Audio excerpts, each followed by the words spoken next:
అండి. సోహం గురువు గారు. నమస్కారం నమస్కారం. నమస్తే అండి. శ్రీశైలపాత్రం ధీభక్త్యాదిగుణార్ణవం యతీంద్ర ప్రవణం వందే బ్రహ్మజామాతరం మునిం లక్ష్మీనాథ సమారంభాం నాథయామున మధ్యమాం అస్మదాచార్య పర్యంతాం వందే గురు పరంపరాం యో నిత్యమచ్యుతపదాంబుజయుగ్మరుక్మవ్యామోహత తదిరాణి తునాయ మేనే అస్మద్గురోః భగవతో చితయేక సింధో రామానుజస్య చరణౌ శరణం ప్రపద్యే. మాతాపితా యువతస్తనయా విభూతిः సర్వం యదేవ నియమేన మదన్వయానాम् ఆద్యస్య నః కులపతేర్వకులాభిరామం శ్రీమత్తదంగ్రివళం ప్రణమామి మూర్ధ్నా భూతం సరస్య మహదాహ్వయ భట్టనాథ శ్రీభక్తిసారకులశేఖర యోగివాన్ భక్తాంగ్రిరేణుపరకాల ఇతీంద్రమిశ్రాన్ శ్రీమత్పరాङ्कुतमुनिं ప్రణతోస్మి నిత్యం. తత్వైన యశ్చిదీశ్వరతస్వభావ భోగాపవర్గతదుపాయ గతిరుదార సందర్శయన్ నిర్మమీత పురాణరత్నం తస్మై నమో మునివరాయ పరాశరాయ. హంసైః షడ్భిః సమాకీర్ణం అంగైర్వేదమివాపరం పురాణం వైష్ణవం చక్రే యస్తం వందే పరాశరం. వ్యాసం వసిష్ఠనప్తారం శక్తే పౌత్రమకల్మషం పరాశరాత్మజం వందే సుగతాతం తపోనిధిం. వ్యాసాయ విష్ణురూపాయ వ్యాసరూపాయ విష్ణవే నమో వై బ్రహ్మనిధయే వాసిష్ఠాయ నమో నమః. పురాణం వైష్ణవం చైత సర్వగిల్బిషనాశనం విహిష్టం సర్వశాస్త్రేభ్యః పురుషార్థోపపాదనే. భారతీ భగవద్గీతా ధర్మశాస్త్రేషు మానవః వేదేషు పౌరుషం సూక్తం పురాణేషు చ వైష్ణవం తత్కర్మ యన్న బంధాయ సా విద్యాయ విముక్తయే. ఆయాసాయా పరం కర్మ విద్యాన్యాశిల్పనైపుణం శ్రీ విష్ణుచిత్తపద పంకజ సంగమాయ చేతో మమ స్పృహయతే కిమతః పరేణ నో చేన్మమాపి యతిశేఖర భారతీనాం భావః కథం భవతుమర్హతి వాగ్విదేయః. నారాయణం నమస్కృత్య నరం చైవ నరోత్తమం దేవీం సరస్వతీం చైవ తతో జయముదీరయేత్.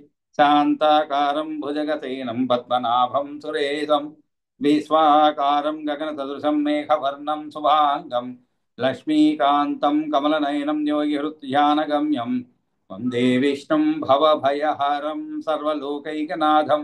సశంఖచక్రం సకిరీటకుండలం సపీతవస్త్రం తరసీరుహేక్షణం సహారవక్షస్థలశోభి కౌస్తుభం నమామి విష్ణుం శిరసా చతుర్భుజం.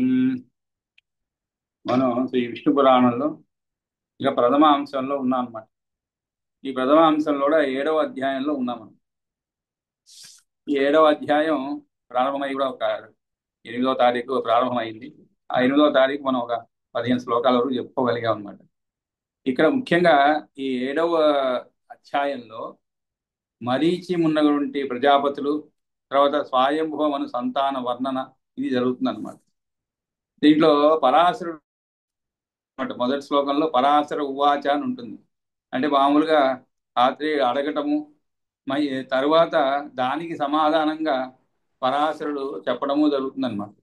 కానీ దీంట్లో నేరుగా అంటే అంతకు ముందు సర్గకు 6వ అధ్యాయం అయిపోగానే 7వ అధ్యాయంలో పరాశరుడే మాట్లాడుతున్నమాట. పరాశర ఉవాచ అని చెప్పండి.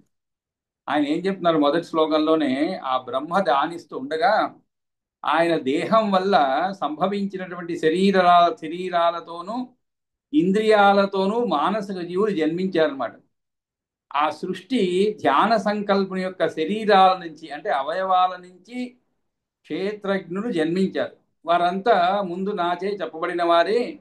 దేవాధ్యా స్థావరాంతాశ్చ త్రైగుణ్య విషయ స్థితా ఏవం భూతాని సృష్టాని చరాని స్థావరాని అంటే దేవతలు మొదలుకొని స్థావరాల వరకు కూడా సత్వ రజస్తమో గుణాత్ములైన జన్మించారు.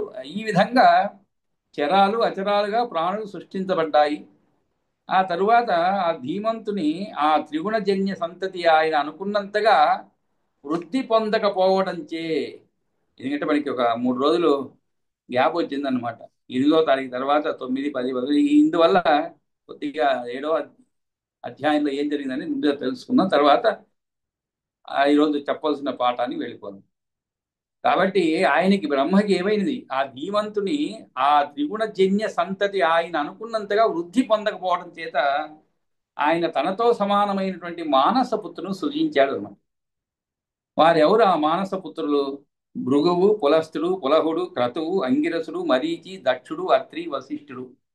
వీరిని బ్రహ్మ మానస పుత్రులుగా సృష్టించాడనమాట. అంటే భృగుం, పులస్త్యం, పులహం, క్రతుం, అంగిరసం తదా మరీచిం, దక్షం, అత్రించ వశిష్టం చైవ మానస నవ బ్రహ్మాణ ఇత్యేతే పురాణే నిశ్చయం గతాః. వీరు పురాణాల్లో నవబ్రహ్మలుగా నిశ్చయింపబడి పురాణ ప్రసిద్ధులు అయ్యారన్నమాట. ఆ తరువాత ఖ్యాతి, భూతి, సంభూతి, క్షమ, ప్రీతి, సన్నతి, ఊర్జ, అనసూయ, ప్రసూతి అనే వారిని కూడా అదే విధంగా సృష్టించి ఆ మహాత్ములకు పత్నులు కావాల్సింది చెప్పి వారికి ఇచ్చివేశాడు అనమాట. అంటే మరి ఆయన ముఖ్యమైన కోరిక ఏమిటి?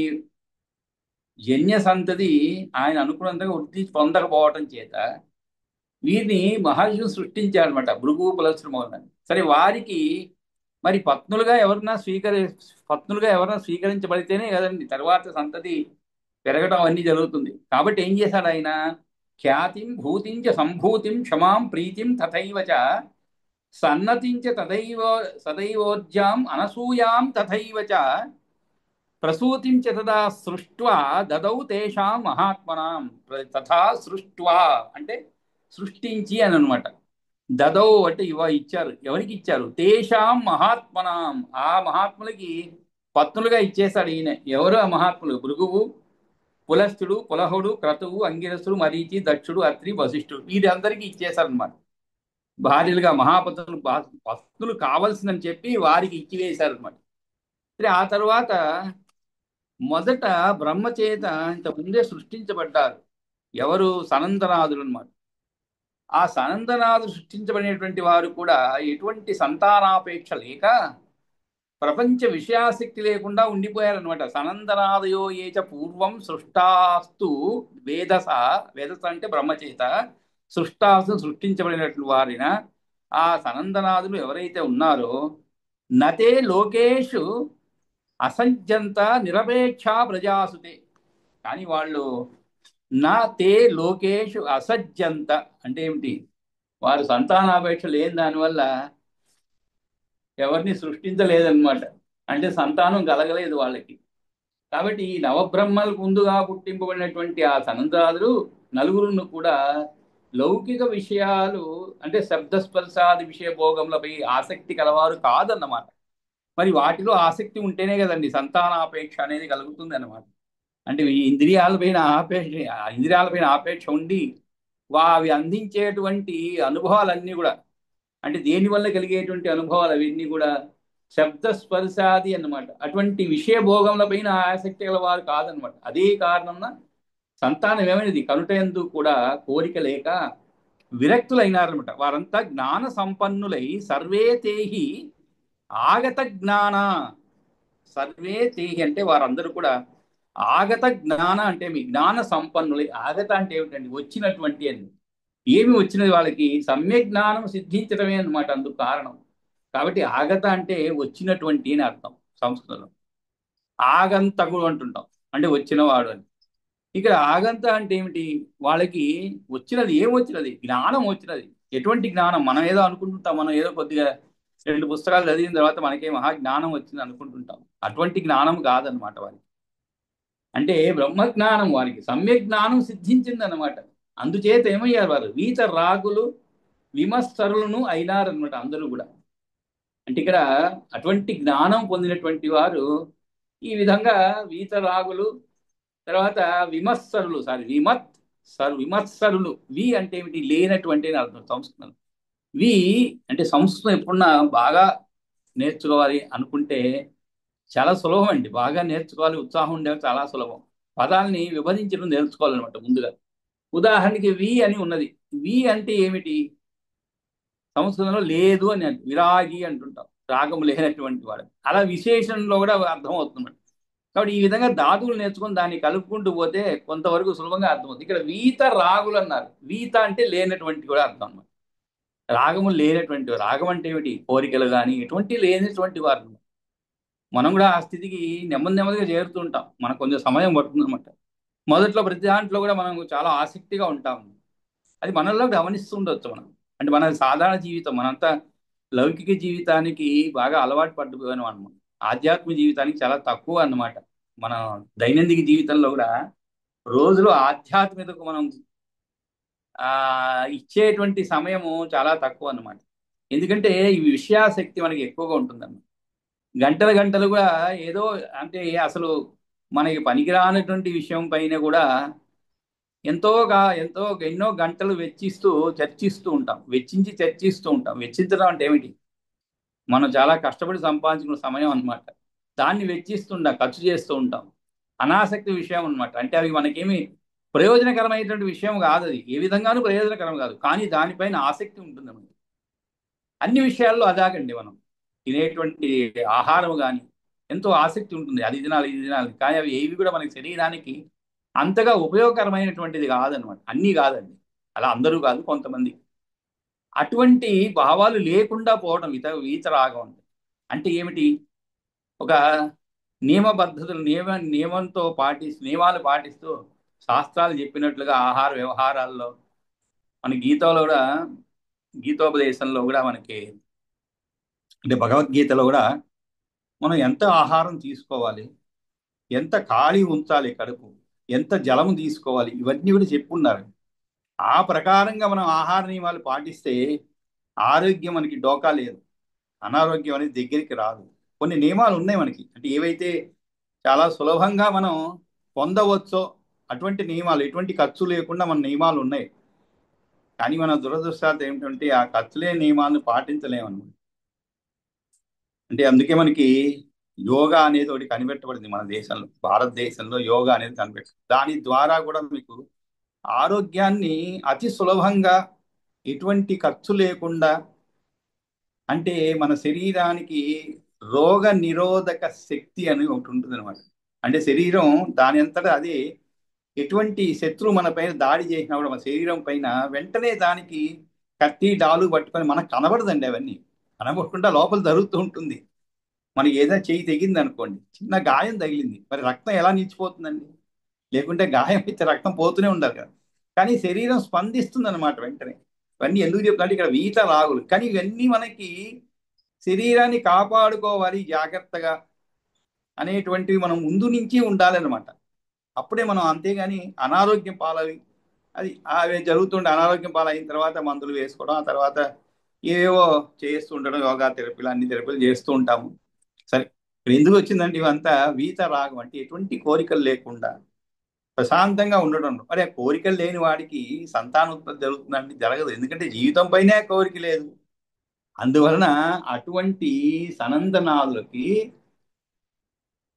వలన ఈ విధంగా సంతానోత్పత్తి జరగనందువలన, తాను అనుకున్న విధముగా ప్రజోత్పత్తి జరగనందువలన బ్రహ్మకు చాలా కోపం వచ్చిందనమాట. ఇదేమిటి, నేను సృష్టించిన వారు ఈ విధంగా ప్రజావృద్ధిలో ఆసక్తి లేని వారు అయ్యారే అని చెప్పి మూడు లోకాలను కూడా దహింపజేసేటువంటి మహాక్రోధం జనించిందనమాట. తేషు ఏవం నిరపేక్షేషు లోకసృష్టౌ మహాత్మన బ్రహ్మణో అభూత్ మహాక్రోధ త్రైలోక్య దహన క్షమ. త్రైలోక్య దహన క్షమ అన్నారు. క్షమ అంటే ఏమిటి? శక్తి కలిగినటువంటిది అనమాట. ఏమిటి? త్రైలోక్య దహన క్షమ బ్రహ్మణో అభూత్ అయ్యాడనమాట. మహాక్రోధ త్రైలోక్య అని చెప్పి, అంటే మహాక్రోధం మామూలు కోపం కాదు. మామూలు కోపం అయితే ఏదో ఒక లోకాన్ని దహిస్తుంది, కానీ ముల్లోకాలను దహించేటువంటి కోపం అనమాట. అటువంటి కోపానికి గురయ్యాడు ఆయన, ఎందుకంటే సంతానోత్పత్తి జరగలేదే అని చెప్పి తాను ఊహించినందుకు. అప్పుడు ఏం జరిగింది మరి? తస్య క్రోధ సముద్భూత జ్వాలా మాలావిదీపితం బ్రహ్మణో భూత్ తదా సర్వం త్రైలోక్యమఖిలం ముని. అప్పుడు మునీశ్వర, బ్రహ్మకు పుట్టినటువంటి క్రోధం వల్ల ఉత్పన్నమైనటువంటి అగ్నిజ్వాలామాలిక యొక్క ప్రకాశంతో మూడు లోకాలు దగదగలాడిపోయాయి, సర్వం అట్టుడికి పోయింది. అప్పుడు కోపంతో బగబగలాడుతూ ముడిపడిన కనుబొమ్మలు గల ఆయన నుదిటి నుండి మధ్యాహ్న కాలంలోని సూర్యుని తేజస్సుతో సమానమైన ప్రకాశంతో రుద్రుడు ఆవిర్భవించాడు. భృకుటి కుటిలాత్ తస్య భృకుటి కుటిలాత్ తస్య లలాటాత్ క్రోధ దీపితాత్ సముత్పన్న తదా రుద్రో మధ్యాహ్న అర్క సమప్రభ. ఎలాంటి వాడు? మధ్యాహ్న అర్క అండి, మామూలు సూర్యుడు కాదు. పొద్దున్నే ఉదయం లేవంగానే మన సూర్యుడిని చూస్తే ఒకలాగా ఉంటుంది. సమయం పోను నడి తల మీది వస్తాడు, నెత్తి మీదికి. అప్పుడు సూర్యుడు తన యొక్క ప్రతాపాన్ని తీవ్రంగా ఉంటాడనమాట, తీవ్రంగా చూపెడుతుంటాడు. అందుకని ఇక్కడ మధ్యాహ్న అని చెప్పబడింది. మధ్య ఆహన అర్క సమప్రభ, తేజస్తో సమానమైన ప్రకాశం ఎటు సూర్యుని తేజస్సు నుండి, అది కూడా మధ్యాహ్న కాలంలోని సూర్యుని తేజస్సు వంటి. అంటే ఇది కూడా ఉపమానం అని అంటుంటామండి. ఉపమానం అంటే ఏమిటి? ఒక వస్తువుని ఇంకో వస్తువుతో పోల్చటం. అవన్నీ కూడా చాలా చక్కగా, అంటే చదివిన వాళ్ళకి అది స్ఫురించాలన్నమాట. వాడు మహాకోపంగా ఉన్నాడండి అని చెప్పి, ఎలాగైతే నదులు ప్రవహిస్తూ ఉంటాయి చూడండి, అలా అన్నారు అనుకోండి.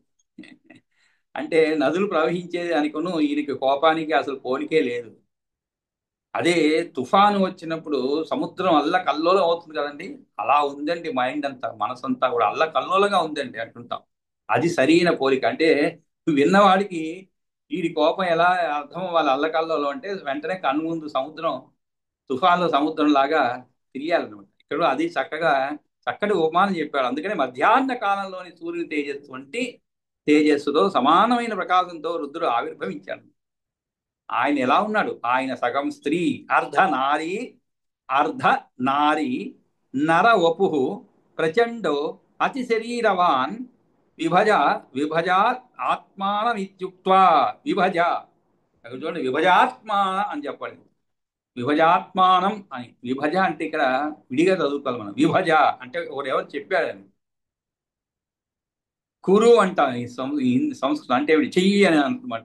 ఏదత్ కార్యం కురు అంటే ఈ కార్యం నువ్వు చెయ్యి అని ఆజ్ఞాపించడం అనమాట. ఆ విధంగా ఈయన ఏం చెప్పాడు? విభజ అంటే విభజన చెందు అని ఆదేశించాడు. ఎవరిని? ఆత్మానం, నిన్ను నీవు విభజించుకో. ఇతి ఉక్త్వా అని పలికి, బ్రహ్మ అంతర్దధే తతః, అంతర్దధే తతః. చదివేటప్పుడు కూడా ఆ ఒత్తులు అవన్నీ కూడా మనం జాగ్రత్తగా చదువుకుంటూ పోయాం అనుకోండి, భాష పైన పట్టు ఏర్పడుతుంది అనమాట. అంటే మనం కొన్ని మాట్లాడేది వేరుగా ఉంటుంది, గ్రంథంలో చూసినప్పుడు వేరుగా ఉంటుంది. మనం మాట్లాడేదో తేలిక చెప్పేస్తూ ఉంటాం, కానీ మనం చెప్పేటప్పుడు వినేవాడు కూడా పెద్ద తేడా అనిపించదు, ఎందుకంటే అది మామూలుగా మాట్లాడే మాటలే. అది చూడండి, అంతర్దధే అన్నారు, అంటే అదే అనకూడదు, అంతర్దధే తతః. అప్పుడు ఆయన ఆ విధంగా బ్రహ్మ స్వరూపాన్ని చూచి నిన్ను నీవే రెండుగా విభజించుకోమని చెప్పి అంతర్ధానం అయ్యాడనమాట. మరి ఆ తర్వాత ఏం జరిగింది? తథోక్తౌ తథో ఉక్త ఉక్తౌ సౌ అసౌ ద్విధా స్త్రీత్వం పురుషత్వం తదా అకరోత్, తథా ఉక్త్వా, సారీ తథా ఉక్తో, చాలా తేడా ఉంటుంది. తథా ఉక్తో అంటే ఆ విధముగా చెప్పబడినటువంటి వాడైనా అని అర్థం అంట, రుద్రుడు అని. తదా ఉక్తువా అంటే ఆ విధముగా చెప్పి, అంటే వేరే వాడు ఎవరు చెప్పినట్లు. కాబట్టి ఈ విధంగా చెప్పబడినటు వాడైనటువంటి ఆ రుద్రుడు స్త్రీత్వం పురుషత్వం తదా ఆకరో ద్విధా, రెండు విధాలుగా, విభేద పురుషత్వం చ దశదా చైకదా చ సహా, అంతేకాదు రెండుగా విభజన పొందాడు. అంతేకాకుండా విభేద పురుషత్వం, కాబట్టి ఆ విధంగా పురుషత్వాన్ని ఏం చేశాడు ఆ రుద్రుడు? తనను నిండుగా స్త్రీ పురుష రూపాలు గలవాడిగా విడదీసుకున్నాడు. కానీ అంతటితో ఆగలేదన్నమాట. ఆగకుండా ఏం చేశాడు మరి? తన యొక్క పురుష రూపాన్ని కూడా 11 విడివిడి దేహాలు గలవాడిగా విభజించుకున్నాడు. బాగా అర్థం చేసుకోండి, రెండుగా విభజన పొందాడు, కానీ పురుష రూపాన్ని మరలా 11గా, విభేద పురుషత్వం చ దశధా చ ఏకధా, దశధ అంటే 10, చ ఏకధ, అంతేకాదు ఇంకొకటి ఎక్కువ కొసరు అనమాట.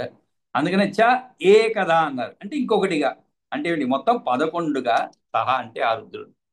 ఆ తరువాత ఆ యొక్క రూపాలు ఎలా ఉన్నాయి? సౌమ్య అసౌమ్యై తథా శాంత అశాంతై స్త్రీత్వం చ స ప్రభు, విభేద బహుదాదేవ స్వరూపై అసితై సితై. ఆ మహాదేవుడు ఏం చేస్తాడు? స్త్రీత్వాన్ని సౌమ్యం అసౌమ్యం, శాంతం అశాంతం, తెల్లనివి నల్లనివి అయిన అనేక విభాగాలుగా విభజించాడనమాట. అంటే అది స్త్రీ రూపాన్ని అలా చెప్పి మాయమైనటువంటి వెంటనే విభేద బహుదాదేవ స్వరూపై అసితై సితై, రుద్రుడు తన స్వరూపాన్ని ఏం చేశాడు? స్త్రీత్వంతో పురుషత్వంతో వేరువేరుగా విభజించుకొని విడిపడ్డాడు. పురుషత్వాన్ని ఏం చేశాడు? 11 భాగాలుగా చేశాడు అనమాట. ఆ మహాదేవ్ స్త్రీత్వాన్ని ఏం చేశాడు? సౌమ్యం, అసౌమ్యం, శాంతం, అశాంతం, తెల్లనివి, నల్లనివి అయిన అనేక విభాగాలుగా విభజించాడు. ఇక్కడ అసితై సితై అన్నారు. సీత అంటే ఇక్కడ తెలుపు అని అర్థం అండి సంస్కృతంలో. సీత అంటే, అసీత అంటే ఏమిటి? తెలుపు కానిది. తెలుపు కానిది ఎరుపు అవ్వచ్చు, ఏదైనా అవ్వచ్చు, కానీ ఇక్కడ నలుపు అనే సందర్భం. ఆ సీత అసిత అని ఉపయోగించబడ్డప్పుడు అసిత అంటే నలుపు అని అర్థం, అంటే తెలుపు కానిది అని అర్థం అనమాట. సంస్కృతంలో నలుపుని కృష్ణ కూడా అంటారు. ద్రౌపదిని అందుకే కృష్ణ అని పిలువబడింది అనమాట. అంటే ఆ విధముగా కృష్ణ అంటే నల్లని అని కూడా అర్థం వస్తుంది. అది సాధారణంగా మనం తెలుగులో కూడా ఉపయోగిస్తూ ఉంటాం. కాక కృష్ణ, పిక కృష్ణ అంటే కాకి నల్లగానే ఉంటుంది, కోకిల నల్లగా, అదొక శ్లోకం ఉందన్నమాట. ఆ రెండిట్లో ఏం తేడా ఉండదు కదండి. కానీ మరి ఎప్పుడు తెలుస్తుంది వాడి నిజస్వరూపాలు? ఎప్పుడు తెలుస్తుంది? వసంతకాలే సంప్రాప్తే. వసంతకాలం వచ్చింది అనుకోండి, కాక కాక, పిక పిక, అప్పుడు తెలిసిపోతుంది. కాకి కాకే, కోకిల కోకిలే. అప్పుడు ఆ కూస్తుంది అనుకోండి వసంతకాలం వచ్చి, ఆ కాకి గొంతు కోకిలికి రాదు కదండి, కోకిల గొంతు కాకికి రాదు.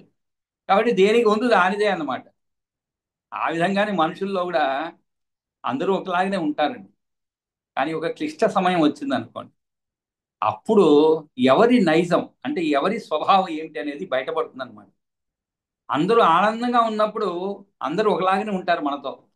మనకి ఏదైనా కష్టకాలం వచ్చింది అనుకోండి, అప్పుడు మనకి నిజమైనటువంటి ఆప్తులు ఎవరు, మనతో ఉండేటువంటి వారెవరు అనేటువంటిది తెలిసిపోతుంది అనమాట. కాబట్టి ఇక్కడ ఇదన్నీ ఏదో సిత అనే దానికి చెప్పినాము. కాబట్టి సితై అసితై అన్నారు. కాబట్టి నల్లనివి, అశాంతం, తెల్లనివి, నల్లనివి అయిన అనేక విభాగాలుగా విభజించాడు. ఆ తరువాత తతో బ్రహ్మ ఆత్మసంభూతం పూర్వం స్వయంభవం ప్రభు ఆత్మానమేవ కృతవాన్ ప్రాజాపత్యే మనుం ద్విజ. అప్పుడు ద్విజోత్తమాడు తరువాత ఆ బ్రహ్మ తనకు మొదటగా పుట్టిన స్వయంభవ మనువును తన స్వరూపమైన వారిని ప్రజాపతి స్థానంలో నియమించాడు. ఆ తరువాత మరి సృష్టి కార్యం గురించి ఏం చేశాడు ఆయన? అసలైతే అదే కదండి, సృష్టి కార్యం గురించి ఇవన్నీ జరుగుతున్నాయి అనమాట. అందుకని మరి ఒక పురుషుడు ఒక స్త్రీ ఇరువురు యొక్క కలయిక కలవాలి, కలిగినప్పుడే ప్రజోత్పత్తి జరుగుతుంది అనమాట. మరి దానికి నాంది పలకాలి, ఎక్కడో ఒక చోట నాంది పలకాలి. మనం అక్కడి నుంచి వస్తున్నాం వరుసగా, మనకి ఇబ్బంది లేదు. నేను మన తల్లిదండ్రులు కన్నారు కాబట్టి మనకి ఇబ్బంది లేదు. మనం కంటాం మన పిల్లల్ని, వాళ్ళు కంటారు, అలా సాగిపోతూ ఉంటుంది. కానీ ఇక్కడ ఏం చేశారు మరి? బ్రహ్మ ఏం చేశారు? శతరూపాం చతాం నారీం తపో నిర్ధూత కల్మషాం స్వయంభో మనుర్దేవ పత్నీత్వే జగృహే విభు. ఇప్పుడు ఏం చేశారు? శృతికార్య కొరకై తన దేహం నుండి జన్మించినటువంటి, తపస్సు చేసి కల్మషాలను తొలగించుకున్న శతరూపను నారీరత్నాన్ని ఆ ప్రభు దేవుడైన స్వయంభోమను పత్నిగా స్వీకరించాడు. అంటే ఎవరు స్వీకరించారు? స్వయంభోమను అంటే ఏమిటి? మొదటగా పుట్టిన స్వయంభోమనువును తన స్వరూపమైన వాణి ప్రజాపతి స్థానంలో నియమించాడు. అదేవిధంగా ఇక్కడ ఆ స్వయంభూమను పత్నిగా స్వీకరించాడు. ఎవరిని? ఆ ప్రభు దేవుడైన స్వయంభూమను ఎవరిని స్వీకరించాడు?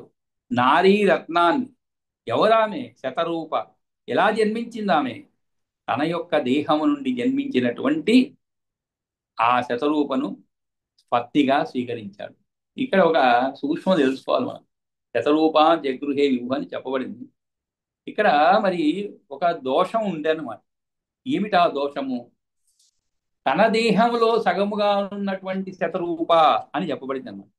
తన దేహములో సగముగా ఉన్నటువంటి శతరూప అను పేరు గల స్త్రీని బ్రహ్మ పత్నిగా ఇల్లాలుగా ఉండుట కొరకు స్వీకరించాలని చెప్పండి. మరి ఇది దోషమే కదండి. కాబట్టి ఆ దోషాన్ని పోగొట్టుకునేందుకోసరము ఆ యొక్క శతరూప తపస్సు చేసినందువల్ల తనలోని కల్మషమును తొలగించుకున్నటువంటిది అని దేవుడు అని విభువు అని సాపిండ్య దోషము పరిహరించడం కొరకు చెప్పబడింది అనమాట. సాపిండ్య దోషము అంటే ఇక్కడ సపిండత అన్నది అంటే ఏమిటి? ఒకే శరీరం నుండి జన్మించిన వారికి ఉంటుందన్నమాట. ఆ తీరుగా శతరూపాను స్త్రీ బ్రహ్మ శరీరం నుండే పుట్టింది కావున సపిండురాలు అయిందన్నమాట. ఒక స్త్రీ, ఒక పురుషుడు ఒక స్త్రీకి జన్మించినటువంటి, ఒక పురుషుడు ఒక స్త్రీ అనుకోండి, అటువంటి వారి వివాహ వ్యవస్థ ఉండదు. అది నిషేధం అన్నమాట. అంటే అది ఆమోదయోగ్యం కాదు సంఘంలో. కానీ మరి ఇక్కడ అదే ప్రశ్న ఉద్భవిస్తుంది అనమాట. మరి బ్రహ్మచర్య నుండి పుట్టినటువంటి ఆమె ఎలా బ్రహ్మ మరి వివాహం చేసుకున్నాడు అంటే ఆ సపిండత అనేది ఎలా మరి దోషాన్ని పోగొట్టున్నాడు అంటే శతరూపాను స్త్రీ బ్రహ్మశరీరం నుండే పుట్టింది కాబట్టి ఆమెను వివాహం అవట తగదు. అందువల్ల కలిగే దోషాన్ని తొలగించుకొనడం కొరకు శతరూప తపస్సు చేసింది. దోషము లేనిది అయ్యింది. ఇక బ్రహ్మ అంతటా నుండి ఉన్నటువంటి వాడు విభువు ఆకాశం అన్ని వస్తువులు తాగుతూ ఉంటుంది, అన్నిటి లోపల కూడా ఉంటుంది, అయినా దానికి దోషం లేదు. అట్లాగే బ్రహ్మకును కూడా ఇక దేవుడు అనగా భారతంలో చెప్పినట్లు సృష్టి స్థితి లయమును చేస్తూ ఆడుకునేవాడు అనమాట. కాబట్టి శత్రువుని గెలవాలని కోరుకుంటాడు, గెలుస్తాడు. రోచతే అంటే ఏమిటి? అందరికీ నచ్చుతాడు. ఆకాశంలో ఉజ్వలంగా వెలుగుతాడు. దేవతలందరిచే తనను పొగడబడతాడు. సర్వప్రాణులందు ఆత్మగా ఉంటాడు. ఆ పేరుతో వ్యవహరించబడతాడు. అన్ని చోట్లలోకి ఏకకాలంలో పోగలుగుతాడు అని దేవుడు అనబడుతున్నందున అతనికి దోషములు లేవు. అందుకే ఏం చెప్పినాడు? దీవ్యతే క్రీడతే యస్మాత్ రోచతే ద్యోతతే దివి దివి తస్మాత్ ఏవ ఇది ప్రోక్త స్తూయతే సర్వదైవతై. ఇదే అనమాట మనం ముందు తెలుగులో చెప్పుకునే దానికి సంస్కృత శ్లోకం ఇదే అనమాట. దీవ్యతే క్రీడతే యస్మాత్ రోచతే ద్యోతతే దివి. దివి అంటే ఆకాశంలో లేదు, స్వర్గంలో. తస్మాత్ ఏవ ఇది ప్రోక్త స్తూయతే సర్వదైవతై అని యోగి యాజ్ఞవల్కులో చెప్పలేదు. కాబట్టి పరమాత్మ అని అర్థం. సరే, ఈ విధంగా అన్ని విధాలైన అందుకనే ఇక్కడ ఏం చెప్పబడింది? వివాహం తాను స్వీకరించాడు పత్నిగా అని చెప్పి ఎటువంటి ఆమెను తపో నిర్ధూత కల్మషాం శతరూపాం చ తాం నారీం తపో నిర్ధూత కల్మషాం. నిర్ధూత కల్మషాం, నిర్ధూత అంటే పోగొట్టుకున్నటువంటి అని అర్థం, తొలగించుకున్నటువంటి అని అర్థం. ఏమిటి కల్మషములన్నీ కూడా. ఆ విధంగా మనకి ఈ 15వ శ్లోకం వరకు దేవుడు ఏటు స్వయంభువను పత్నిగా స్వీకరించాడు. మరి ఆ తరువాత ఏం జరిగినది? ఏ విధముగా ఈ ప్రజాపతులు అందరూ కలిసి సంతానోత్పత్తి తోడ్పడ్డాడు బ్రహ్మ కోరినట్లుగా అనేటువంటి విషయాలన్నీ కూడా మనకి 16వ శ్లోకం నుంచి చదువుకోబోతున్నాం ఈరోజు. తస్మాచ్చ పురుషాద్దేవి శతరూపా వ్యజాయత ప్రియవ్రతో ఉత్థాన పాదౌ ప్రసూత్య ఆకూతి సంహితం కన్యాద్వయం చ ధర్మజ్ఞ రూపౌ ఔదార్య గుణాన్వితం దదౌ ప్రసూతిం దక్షాయ తదా అకూతిం రుచే పురా. ఇది మనం అంటే పూర్తిగా అర్థం చేసుకోవాలంటే ఒక ట్యాబ్లెట్ కాలం వేసుకోవాలండి. ట్యాబ్లెట్ కాలం తెలుసు కదా మనకి.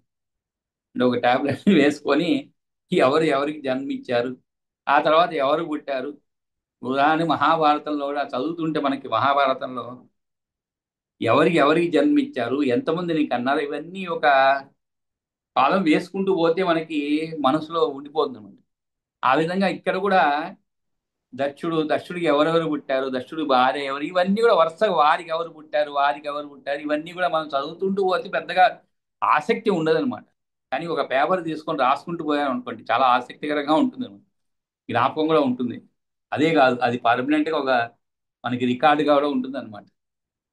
ఇప్పుడు మనకి అతని వల్ల శతరూప అనే ఆమె ప్రియవ్రతుడు, ఉత్తానపాదుడు అనే కుమారులను తస్మాత్ చ పురుషాత్ దేవి, తస్మాత్ చ అన్నారు. తస్మాత్ అంటే ఏమిటి? అతని వలన.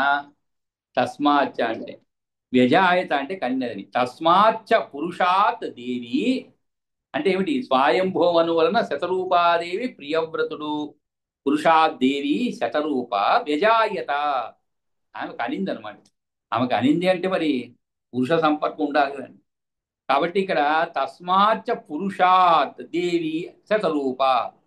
కాబట్టి ఈ శతరూప అనేటువంటి ఆమె ఆ యొక్క స్వయంభూమను వలన ప్రియవ్రతుడు, ఉత్తానపాదుడు అనేటువంటి కుమారులను ప్రియవ్రత ప్రియవ్రత ఉత్తానపాదౌ.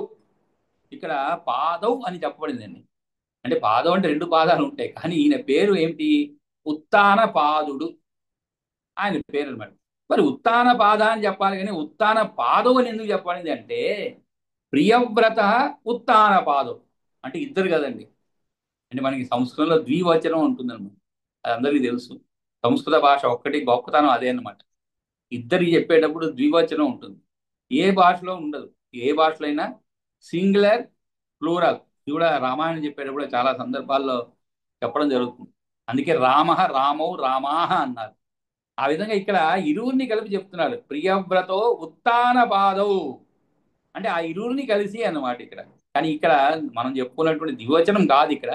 కానీ ఇరువురిని కలిపి చెప్పబడింది అనమాట. ప్రియవ్రతుడు ఉత్తానపాదుడు ప్రసూత్య, ప్రసూతి అకూతి సంనితం. సంనితం అంటే ఏమిటి? అనే పేరు కలిగినటువంటి, తెలిసినటువంటి వారు, అంటే ఆ విధంగా గుర్తించబడినటువంటి వారు సంనితం అంటే. కాబట్టి ఆ విధముగా యజాయిత ప్రసూతి అకూతి సంనితం. ప్రసూతి ఆకూతి అనేటువంటి కుమార్తెలను, కాబట్టి ఇరువురు కుమారులు, ప్రియవ్రతుడు ఉత్తానపాదుడు, తర్వాత అనే కుమార్తెలు ఇరువురు పొందినమాట. కన్యాద్వయం చ ధర్మజ్ఞ. కన్యాద్వయం, ద్వయం అంటే రెండండి. కన్యాద్వయం అంటే ఇరువురు కన్యలను, ధర్మజ్ఞ. రూప ఔదార్య, ఇక్కడ ధర్మజ్ఞ అంటే ఈయన సంబోధిస్తున్నాడు అనమాట. ఎవరు? పరాశరు సంబోధిస్తున్నాడు అనమాట. కాబట్టి ధర్మజ్ఞ అని ఆయన్ని గుర్తిస్తున్నాడు, ధర్మజ్ఞుడు అని చెప్పి.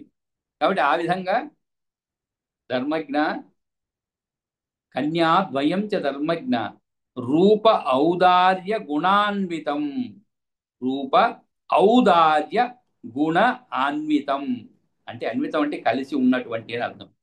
దేంట్లో? సుసంపన్నులైనటువంటి వారు. దేంట్లో? రూపములోను. అది కూడా ఒకరు కాదండి. కన్యాద్వయం చ ధర్మజ్ఞ రూప ఔదార్య గుణాన్వితం. కాబట్టి ఇరువురు కూడా రూపంలోను, ఔదార్యంలోను, సుగుణాలలోను సుసంపన్నులు అనమాట వారి ఇరువురు కూడా.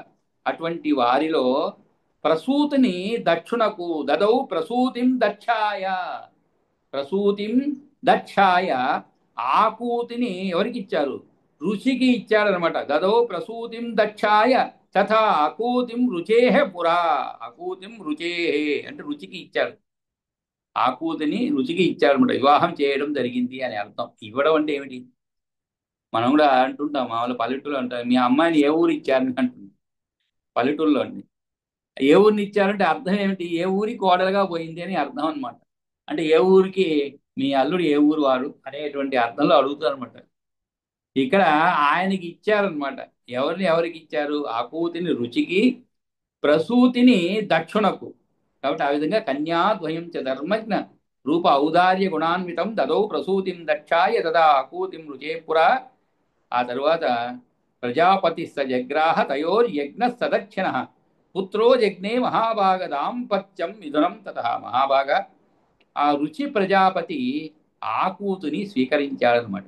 అంటే ఇచ్చాడు కాబట్టి మళ్ళా ప్రత్యేకంగా ఎందుకు చెప్తున్నారు స్వీకరించాడని? ఎవరో ఇచ్చారు, మా మామగారు మాకు ఇచ్చారని, మా భార్యని ఇచ్చారు పాపం. మరి నేను స్వీకరించాలి కదండి. ఏదో ఆయన ఇచ్చారని స్వీకరించలేం కదా. అంటే అర్థం ఏంటి? మనపూర్వకంగా ఇష్టపడి స్వీకరించాడు అని అర్థం అన్నమాట. కాబట్టి ఇక్కడ ప్రత్యేకంగా చెప్పబడింది ప్రజాపతి స జగ్రాహ తయోర్ యజ్ఞ సదక్షిణ. కాబట్టి ఆ మహా ఋషి ప్రజాపతి ఆకూతిని స్వీకరించాడు. ఆ దంపతులకు దక్షిణయను కుమార్తె, యజ్ఞుడు అను కుమారుడు దాంపత్య ఫలంగా కలిగారనమాట. తయోహ యజ్ఞ సదక్షిణ పుత్రో జగ్నే మహాభాగ దాంపత్యం మిథునం తత. ఇక ప్రత్యేకంగా ఎందుకు చెప్పండి దాంపత్య బలంగా అని? అంటే వారు దాంపత్యం చేసినందువల్ల కలిగినటువంటి పుత్రులు అనమాట, కలిగినటువంటి సంతానం అని అర్థం అనమాట. కాబట్టి అంటే మామూలుగా మరి పురాణాల్లో ఇంతకుముందు చూసాం, బ్రహ్మ మానస పుత్రులని, దేహం నుండి పుట్టారు అని, ఈ విధంగా ఎన్నో చదువుకున్నాం అనమాట. అలా కాదు అని చెప్పేందుకు ప్రత్యేకంగా చెప్పబడింది అది. అంటే ప్రతి పదానికి కూడా మీకు ఇక్కడ ఏది కూడా అనవసర పదం అంటూ ఉండదండి. పురాణాల్లో కానీ ఎటువంటి మహాకావ్యాల్లో కూడా ప్రతి పదానికి కూడా ఒక ప్రత్యేకమైన అర్థం ఉంటుందన్నమాట. ఆ పదం అక్కడ లేకపోతే అనేక సందేహాలకి తావిస్తుంది అనమాట. కాబట్టి ఇక్కడ ప్రత్యేకంగా దాంపత్యం మిథునం తత అన్నారు. అంటే దాంపత్య ఫలంగా కలిగారనమాట. మహాబాగా ఆ రుచి ప్రజాపతి ఆకూతిని స్వీకరించాడు. ఆ దంపతులకు దక్షిణైన కుమార్తె, యజ్ఞుడు కుమారుడు దాంపత్య బలంగా కలిగారనమాట. ఆ తరువాత యజ్ఞశ్చ దక్షిణాయాస్తు, దక్షిణాయాంతు పుత్ర ద్వాదశ జగ్నిరే యామా ఇది సమాఖ్యాత దేవా స్వయంభువే మనౌ. కాబట్టి ఇక్కడ యజ్ఞస్య దక్షిణాయస్ అని చెప్పండి. అంటే ఏమిటి? ఆ యజ్ఞుడు ఎవరితో జన్మించాడో ఆ యజ్ఞుడు అంటే స్వయంభూ మనువుగా ఉండగా ఆయన కాలం మన్వంతరం నందు యామాహ అనేటువంటి పేరు గల వారు దేవతలుగా ఉండేదన్నమాట. అంటే యజ్ఞస్య దక్షిణాయాంత్ పుత్ర ద్వాదశ జగ్నిరే. ద్వాదశ అంటే ఏమిటండి? 12 అని ఉంది. కాబట్టి ఓ మైత్రేయ, యజ్ఞుడికి దక్షిణ యందు 12 మంది కొడుకులు పుట్టారనమాట. యజ్ఞుడికి దక్షిణ యందు 12 మంది కొడుకులు పుట్టారు. వారు స్వయంభూ మన్వంతరంలో యామాహ అనేటువంటి పేరుతో దేవతలుగా ఉన్నారయ్యా. ఇక దక్షుడు ప్రసూతి యందు 24 మంది బిడ్డలను కన్నాడు. వారి పేర్లను ఇక్కడ బిడ్డలను అంటే అమ్మాయిలు అర్థం, అంటే స్త్రీలు అని అర్థం అండి. దక్షిణకు ప్రసూతి యందు 24 కన్యలు కలిగారు, అమ్మాయిలు కలిగారు అన్నమాట. వారి పేర్లు చెబుతాను, సావధానంగా విను చెప్తున్నాడు. యజ్ఞశ్చ దక్షిణాయాంత్ పుత్రాద్వాసి యజ్ఞిరే యామాయి సమాఖ్యాత దేవా స్వయంభువే మనవు. కాబట్టి వారందరి పేర్లు కలిపి యాములు అనేటువంటి దేవతలుగా స్వయంభూ మన్వంతరంలో యాములనే దేవతలుగా విఖ్యాతి వహించారు. ప్రసూత్యాం చ తదా, ఇంకా ప్రసూతి యందు ఎంతమంది పులిగారు? సా దక్ష శతస్రో, దక్ష శతస్రో వింశతి తథా. వింశతి అంటే ఏమిటి? 20 అండి. శతస్ర అంటే 4, అంటే 4 20 అంటే 24. ససర్జ కన్యా తాసాంతు, ససర్జ కన్యా తాసాంతు సమ్యక్ నామాని మే శృణు. సమ్యక్ నామాని మే శృణు. సమ్యక్ నామాని అంటే పేర్లు అన్నమాట. సమ్యక్ అంటే ఏమిటి? బాగుగా, సావధానంగా విను. సమ్యక్ నామాని అంటే పేర్లు అని అర్థం. మీ నామం ఏమిటండి అంటుంటారు, తమ నామధేయము అంటుంటారు. ఇప్పుడు అవన్నీ కొన్ని పదాలు ఎక్కడో వింటున్నా. ఇప్పుడు పాత రోజుల్లో ఎవరన్నా కనబడితే తమరి నామధేయం ఏమిటండి అనేవాళ్ళు. ఇప్పుడు కొన్ని పదాలన్నీ కూడా వాట్స్ యువర్ నేమ్ అంటుంటాం. లేదండి మనం ముందే చెప్పేస్తాం అనుకోండి, ఐఎమ్ సో అండ్ సో అని. కాబట్టి ఇక్కడ దక్షిణకు ప్రసూతి యందు 24 కన్యలు కలిగారు అనమాట. వారి పేర్లు చెబుతానని చెప్పి సావధానంగా వాళ్ళ పేర్లు అన్నీ చెబుతున్నారు అనమాట. ఏమిటి వాళ్ళ పేర్లు? శ్రద్ధ, లక్ష్మీ, ధృతి, తుష్టి, పుష్టి, మేధ, క్రియా తథా బుద్ధి, లజ్జ, వపు, శాంతి, సిద్ధి, కీర్తి, త్రయోదశ. త్రయోదశ అంటే ఏంటండి? 13 అండి. ఏకాదశ ద్వాదశి మనకి తిథులు